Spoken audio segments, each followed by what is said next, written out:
Hello guys, welcome back to my channel MLT tech and nursing academy. তো বন্ধুরা, তোমরা সবাই কেমন আছো? আশা করি খুব ভালো আছো। আজকে আমাদের আলোচনা দাঁত বা রিংওয়ার্ম, এবং এটাকে টিনিয়াও বলা হয়। এই নিয়ে আমাদের আজকের আলোচনা। তো বন্ধুরা, চলো শুরু করা যাক। তার আগে একটা কথা বলে নিই ছোট্ট একটু, তোমরা যারা এখনও আমার চ্যানেলটিকে সাবস্ক্রাইব করোনি, প্লিজ সাবস্ক্রাইব করে দিও, লাইক অ্যান্ড শেয়ার করে দিও। তো চলো শুরু করা যাক। দাঁত চামড়ার একটি সাধারণ সংক্রমণ, যা শিশু এবং প্রাপ্তবয়স্ক উভয়ের মধ্যে কিন্তু দেখা যায়। ডার্মাটফাইট নামক একটি ফাঙ্গাসের কারণে এই সংক্রমণ দেখা যায়। ডাক্তারি পরিভাষায় এটিকে আমরা টিনিয়া বলে থাকি। মানুষ এবং পশু উভয়েরই কিন্তু দাঁত হতে পারে। চামড়ার যে অংশে সাধারণত উষ্ণ এবং আর্দ্র, বা আপনার যেখানে একটু শুকনো শুকনো ভাব লাগবে, সেখানেই কিন্তু দাঁতের সংক্রমণ হয়ে থাকে। যেমন পায়ের পাতায়, চামড়ার ভাঁজে বা কুচকিতে, মাথার তালুতে, আঙুলে ইত্যাদি জায়গায় কিন্তু দেখা যেতে পারে। চামড়ার যে সমস্ত জায়গায় সংক্রমণ হয়, সেই জায়গার নাম অনুসারে দাঁতের নামকরণ করা হয়ে থাকে।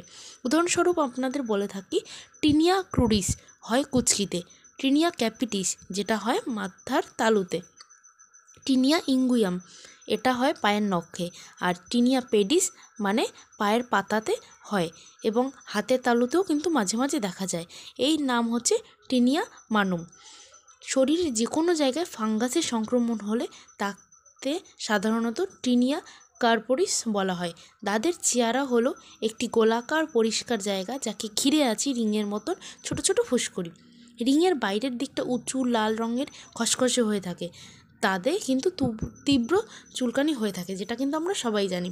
ইংরেজিতে দাঁতকে আমরা রিংওয়ার্ম বলে থাকি।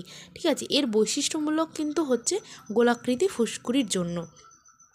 একজন সংক্রমিত মানুষ থেকে কিন্তু পশু বা তাদের কিন্তু সংক্রমণ খুব সহজেই হয়ে যেতে পারে, বা একটি জীবজন্তু থেকেও কিন্তু আপনাদের দাঁতের সংক্রমণ খুব দ্রুত ছড়িয়ে পড়তে পারে।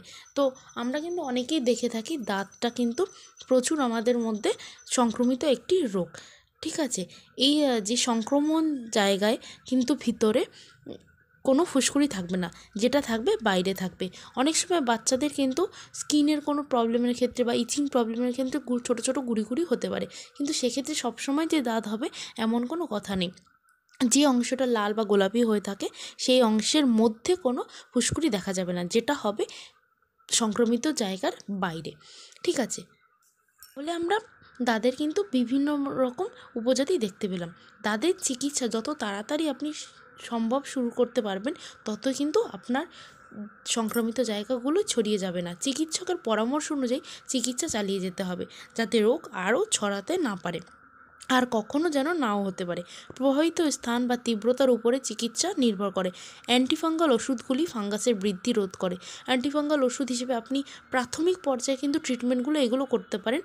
ধরুন হচ্ছে অ্যান্টিফাঙ্গাল ক্রিম বা পাউডার, স্প্রে বা মলম লাগালে 2 থেকে 4 সপ্তাহের মধ্যে কিন্তু এগুলো সংক্রমণটা অনেকটা কমে যায়। অ্যান্টিফাঙ্গাল ক্রিম বা পাউডারের মলমগুলি হলো ক্লোমিট্রাজোল, মিকোনাজোল বা টার্বিনাফিন, কোটোকোনাজোল ইত্যাদি। আপনার ডার্মাটোলজিস্ট যদি আপনাকে যেটা প্রেসক্রাইব করে থাকবেন, আপনি কিন্তু সেটাই নিয়ে থাকবেন। অবশ্যই কিন্তু একটি ডার্মাটোলজিস্টের প্রেসক্রাইব অনুযায়ী আপনাকে ওষুধ বা মলমগুলো খেতে হবে বা কিনতে হবে। ঠিক আছে, এবার আপনার সংক্রমিত জায়গার অনুযায়ী কতটা দরকার বা কতটা দরকার নেই, সেই অনুযায়ী কিন্তু ডার্মাটোলজিস্ট দেখে আপনার ওষুধটা দেবেন। তো আগে থেকে কেউ কিনতে যাবেন না। ঠিক আছে, কিন্তু আপনি প্রাথমিক পর্যায় হিসেবে অ্যান্টিফাঙ্গাল কোনো ক্রিম লাগাতে পারেন, যাতে সেটার ব্যথা বেদনা কিছুটা কম হতে পারে। ঠিক আছে, এবং দাঁত হলে আপনাকে কিন্তু যথেষ্টভাবে পরিষ্কার পরিচ্ছন্ন থাকতে হবে। পরিষ্কার এবং শুষ্ক কাপড় পরতে হবে। বিশেষ করে আপনি যেটা অন্তর্বাসে পরেন, সেটা কিন্তু অবশ্যই পরিষ্কার হতে হবে। আপনার ব্যক্তিগত ব্যবহারে জিনিসপত্র অন্যদের ব্যবহার করতে দেবেন না। আপনিও এবং সেই সময়টা অন্য কারো জিনিসপত্রটা ব্যবহার করবেন না, অবশ্যই সেটা করা উচিত নয়। নিয়মিত ব্যায়াম করুন এবং স্বাস্থ্যসম্মত ওজন বজায় রাখুন। পুষ্টিগুণ মতন ফল খান, কোনো অসুবিধা নেই।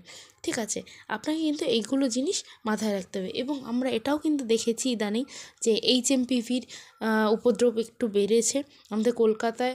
হিসেব মতন একটা 8 মাসের শিশু আক্রান্ত হয়েছে, তো কিন্তু আমাদের এইটা থেকেও কিন্তু যথেষ্ট পরিমাণে বেঁচে থাকতে হবে এবং যথেষ্ট পরিমাণে সবাইকে মাস্ক পরতে হবে। তো বন্ধুরা, আপনারা সবাই বাইরে চলাচল করেন, অবশ্যই মাস্কটা ব্যবহার করুন যাতে HMPV বেশি ছড়িয়ে না পড়তে পারে। এবং দেখুন, এই সময়টা কিন্তু তাদের উপদ্রব খুব বেশি, তার সাথে সাথে কিন্তু আমাদের এই HMPVটার উপরটাও কিন্তু খেয়াল রাখতে হবে, যেহেতু আমরা করোনা থেকে সবে কাটিয়ে উঠলাম। তো বন্ধুরা, আমাদের নিজের স্বাস্থ্যের পক্ষে অবশ্যই সচেতন হতে হবে। আজকের ভিডিওটা এই পর্যন্ত। Thanks for watching guys.